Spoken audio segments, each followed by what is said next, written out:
Hi, happy Monday. Welcome back to the channel.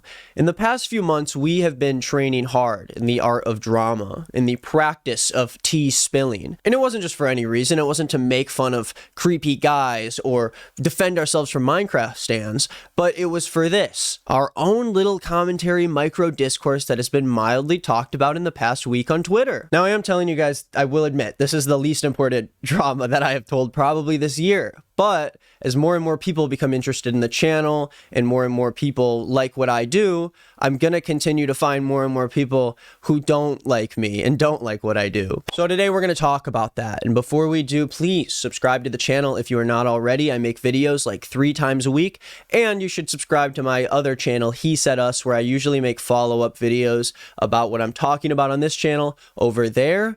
I talked about some stuff on Friday. I won't be posting a video there today, but go check it out and catch up before I do. All right, let's move it.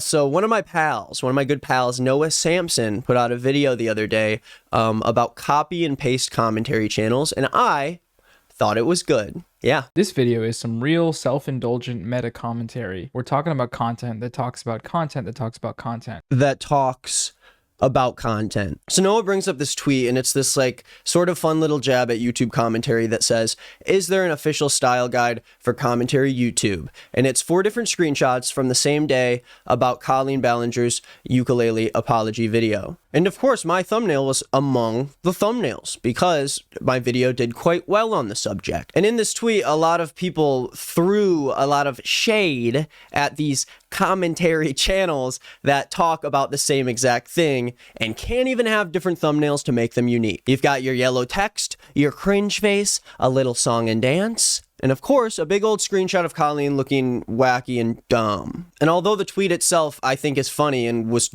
tweeted in good jest, I think a lot of people weren't happy about it. Now, Noah showed a couple tweets here in response to that that said stuff about how commentary channels are boring now, in part because of their ugly thumbnails. Another tweet talks about how these videos should be for kids under the age of 13. And finally, a tweet about how commentary YouTube needs to die because they either give the worst take on something or recycle the same opinion that everyone else has. Now, Noah goes on to make a really good point about the relationship between the viewers of people who talk about random bullshit and the actual person talking about the random bullshit. And after seeing Noah's video, which again, I think you should totally check out, I thought I'd give my own 2 cents on commentary as someone who is growing pretty quickly in the drama as of late. So, let's do it. Now, personally, I see the argument that similar thumbnails on a YouTube video equals bad content or unoriginal content is not a very good argument. And since I'm not behind almost all of these videos that were made about this subject, let me look at this through my own lens, regardless of whether or not people end up using a similar template for their own thumbnails. Now, I made this thumbnail before I saw any of the other thumbnails, and let me explain my thought process behind it. My thumbnails look this way because it's the style that has attracted the most interest through clicking on that thumbnail, according to YouTube's analytics they give me. And to make this even clearer, I make my thumbnails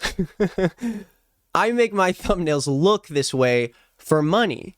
I make them look like that so I make a lot of money. The more YouTube likes my thumbnail, the more they push it to people, the more those people click, the more people watch the ads on my video, and the more bags of money that show up on my front doorstep. Sure, I can hire someone or spend a few hours on every video crafting an aesthetically pleasing advertisement for the video I just made, but why would I do that if I would get less people watching my videos, I would make less money, and I also don't care how my thumbnails look on the second channel where I'm barfing out videos like every day. My channel is not a goddamn graphic design channel. I talk for a living. I make the thumbnails for my videos about 10 minutes before they're posted on YouTube. And yes, currently these abominations are what get people to click on the videos we're making. And on top of that, as I said before, the videos on this channel are all created like the day that I start the video. I wake up, I figure out a topic, I script it, I shoot it, I edit it, and it's up before I'm done working that day. I'm not here making some long-ass commentary adventure video of, oh, I went to the rainforest cafe a lot. No, I don't want it. I did that so long ago when I was a kid. I went I went to them. I guess that brings me to the next argument, that commentary YouTubers are copying and pasting the same content and have the same exact talking points, blah, blah, blah. Again, the way I see my channel is I talk about things. Something happens online, I look into it, and if I'm interested, I talk about it. That is literally as simple as I can make it. Usually, if you see something that happens and everyone online is talking about it, you're usually going to see me talk about that thing because everyone's talking about it and it's popular, and so they want to watch me talk about it, and I get more bags of money on my doorstep. I like what I do currently. I have a fun time doing it, so I want to keep doing that thing so I have more and more people giving me money to do this thing that I like. I love ranting about useless drama and dumb shit online, and I'm excited that I get paid to do that. But it often feels like because of the way that I deliver the news stories the way I do, with minimal editing,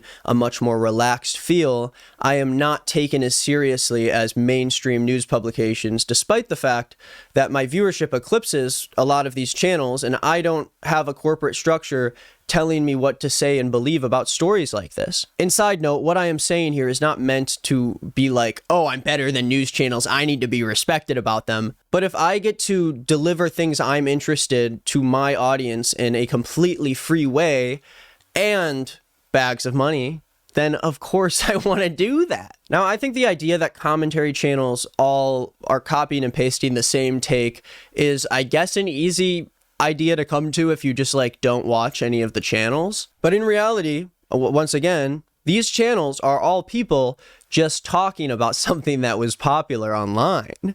This is not like a commentary trend. This is a popular news story. You haven't really cracked the code on this genre of YouTube that needs to be eradicated completely. I think you just find it annoying that people are talking about something everyone is talking about, and you don't want to talk about something popular because it makes you less unique. Most people who do say stuff like this say that people like me and the videos I'm making are not unique, there's no effort, and we all have the same take. I don't care. I just got 1 million views on a video in one day. Do you understand how ballistic my 10-year-old self would be if I told him that? I like putting time and effort into my videos. I like finding topics that I can make a piece of art about, that I am proud of to show off and display to the people around me. But I also like talking. And so if I have a shit ton of views just talking and not having to put in any effort, why do you think I would want to talk about these things instead of make something that I think is cool and shows off my raw, natural talent? Just because we're on YouTube, there's this idea that everything has to be creatively fulfilling and it has to be unique and it has to offer a new perspective. But it's also okay to use YouTube for other reasons, to spread news, to give your thoughts on something, to express yourself. That's what it's all about. And I think the fact that we're able to do that independently without having anyone own us, especially for someone who doesn't have a team and does all this stuff by himself, I think that's really amazing. The idea that I can put together like a 40-minute reaction to the Colleen video right as she posts it, and Noah can make a more put together, well-edited 15-minute piece on the story, yet both of us can be accused of the same inoriginality, is silly. That's a silly argument to make. We're both just a couple of guys talking about things. I talk about the news online. I don't go from Bloomberg to the New York Times to USA Today and ask why everyone is talking about Ron DeSantis, why everyone has the same exact goddamn news story on the submarine. Maybe you'll see 10 to 15 YouTubers talking about the same submarine story or the same Colleen Ballinger apology, but isn't that how it's always been? Something happens, it's popular, and people talk about it. But once you're not in a news station owned by a massive corporation, even if you have the money that a news station brings in, and even if your salary eclipses what a news anchor could ever make on TV, you're still not taken seriously when it comes to reporting online news. And regardless of the quality of the content, if people think that it makes sense for me to call what I do news, I think this discourse just devalues content made by independent sources and continues to legitimize those who have a fancy setup with a massive team and budget. I don't want to have to be a Philip DeFranco or a Rhett and Link to be able to do what I do and not be owned by someone else. I get to walk home with 100% of the profits I make on my videos from the ads, And I'm grateful that I'm allowed to do that. I don't want that to change. I'm not even saying that most commentary channels should be valued as a good source for the news, but where is the argument that people talking about a popular thing online is bad? Why are we pretending that YouTube wasn't always a platform where uneducated dipshits talk about whatever the world is interested in at that point in time? And sometimes it feels like commentary as a genre is about as confusing as a genre can get on YouTube. Why do we compare videos that were made in 2 hours covering a news story right after it happens to a fully edited commentary video about the topic with skits and a storyline and jokes written into it? Why do we consider people like me to be in the commentary circle when people like Mogul Mail and Moist Critical are talking about similar things but are seen as legitimate sources for those stories? Is it because the thumbnails look like this and my thumbnail looks like this? But all of that to say, I guess I will conclude this video by saying, who gives a shit? If you care about YouTubers having a similar thumbnail when they're talking about the same topic, don't care. It literally doesn't matter. If you like what I do, subscribe to me. If you don't.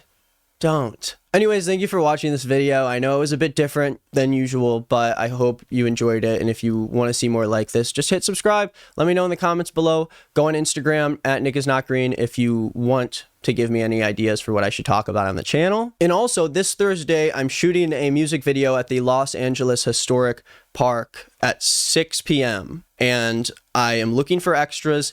You can be anyone who does anything and just show up. The shoot will be about half an hour. You can be in the video.